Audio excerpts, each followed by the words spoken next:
Welcome to the Everton News Daily. It is Monday, the 16th of October 2017. Ronald Koeman is now the favourite to be sacked amongst all the Premier League managers. He is now 1-3 on to be sacked, which is, I suppose, is quite disturbing if your manager becomes the favourite to be sacked. I can't really think of any other candidates out there. Maybe Slaven Bilic, possibly, who are at real risk. But Ronald Koeman, certainly with the bookies. Now, obviously, the bookies are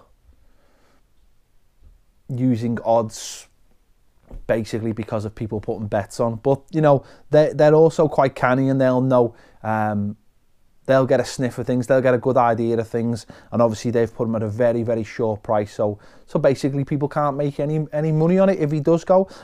Sky Bet have Carlo Ancelotti as favourite, 4-1 favourite to take over. Second favourite is David Unsworth at 6-1, the under-23s coach is now 6-1, and it's funny because there's clearly a split amongst the fans. Not about whether Ronald Koeman should go, actually, because I've seen very little people defending him. But whether David Unsworth is up to the job as Everton manager, it's a really hard one to know. He's obviously done very, very well with the under-23s, and the way, you know, he carries himself and the way he talks about Everton, and is just pure love for Everton. Obviously, starting as a schoolboy, becoming a first team player, winning the FA Cup, playing for England, and obviously coming back to the club as a player after he left, and also coming back to the club as a coach. It all shines through. I've had the pleasure of interviewing him on a couple of occasions, and he's just genuinely Everton all the way through. But you know what? That does not make him automatically an Everton manager, and it's hard to know. It's hard to know what it would take. Would it take him going away, getting experience, and coming back to be the Everton manager? Or, you know, like maybe two of the best managers in the world at the moment, Pep Guardiola and Zinedine Zidane, can he make that step up? Now, obviously, there's a massive difference between coaching at the levels they have for their B teams at Barcelona and Real Madrid, and then stepping into teams that are just full of world-class players. Obviously, there's a massive difference. But it shows that, I suppose, it can be done. There's obviously a lot of question marks whether he would be respected, or he could bring players in, or whatever. But I suppose you earn that. You earn that by being a good manager. All I know is if he come in, I think he'd give youth a chance, and he'd have us, or trying to have us play a quick attacking football. So, you know, I don't know.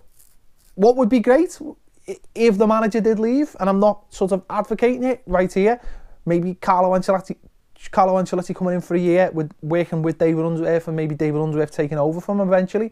That would be sort of like the perfect scenario. I don't know whether that's going to happen. I can't really see it happening, but we'll wait and see. We'll wait and see. These things are unfolding by the day. A manager who has been linked with us today is the Shakhtar Donetsk manager, Paulo Fonseca. He was linked with us when Roberto Martinez took over. Now he's done phenomenally well at Shakhtar. I think he won the treble, doing really well in the Champions League, and says he wants to coach in England. And I've seen a couple of newspapers today linking with us, because I just think it's an obvious link.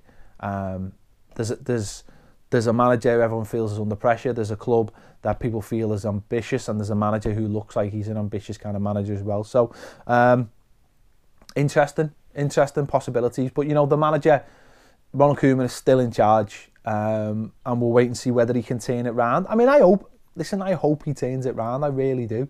I hope we win the next 3 games and everyone goes, oof, what was the panic about? I really hope he does. But obviously, you've got to be prepared if that doesn't happen and Everton decide to make a change. Romelu Lukaku has made his feeling known about the approach Manchester United take, which is different to Everton. And I suppose it plays into the whole thing of what we've been talking about recently in the club, trying to be bigger and better. And Farhad Moshiri saying we've been expecting certain defeats and not. He basically said the mindset is completely different.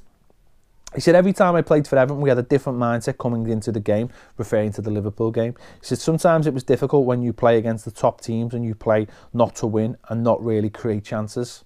It sounds, yeah, familiar. I had a good time and I learned my trade over there. I am really grateful to the club no matter what happened. But now I am at a team where we want to win because to win against the big teams, and we want to win every game. So I think the situation will change. And I think, you know what? Romelu Lukaku there has nailed it. He's nailed the difference between us and Man United. Okay, there's a ton of money difference as well, but I think he's nailed the difference with for how the club has been for the last 20 years, going into games and be set up to win them and not expecting to lose. And unfortunately, from what we've heard recently, that culture of still expecting to lose still exists in the club. And until that culture disappears, maybe nothing will change. You know, whether it be managers, owners, stadiums, fans, whatever. If that culture doesn't change, that people expect us to go into those games and try and win them, then I don't know. I don't know whether anything will change. We'll have to wait and see. Obviously, winning games of football helps change the culture. But if you have an expectancy as a player and as a manager and as an owner that you're going to go into a game and try and win it, then, you know, if you don't win it, at least the fans can say you tried. Whereas how many times can we say that against the big teams in the last few years? Not that many. So, you know, as Moyes said, it's like taking a knife to a gunfight, which is something we've done far too often recently as well. So that's about it from the Everton News Daily today. Nothing too much out there at the moment. Obviously, we're going up against Lyon on Thursday night and Arsenal on Sunday. So a big week, followed by Chelsea in the League Cup. So a big week, a big 10 days. Anything that breaks, we'll be covering here on Toffee TV on the Everton News Daily. We'll see you later.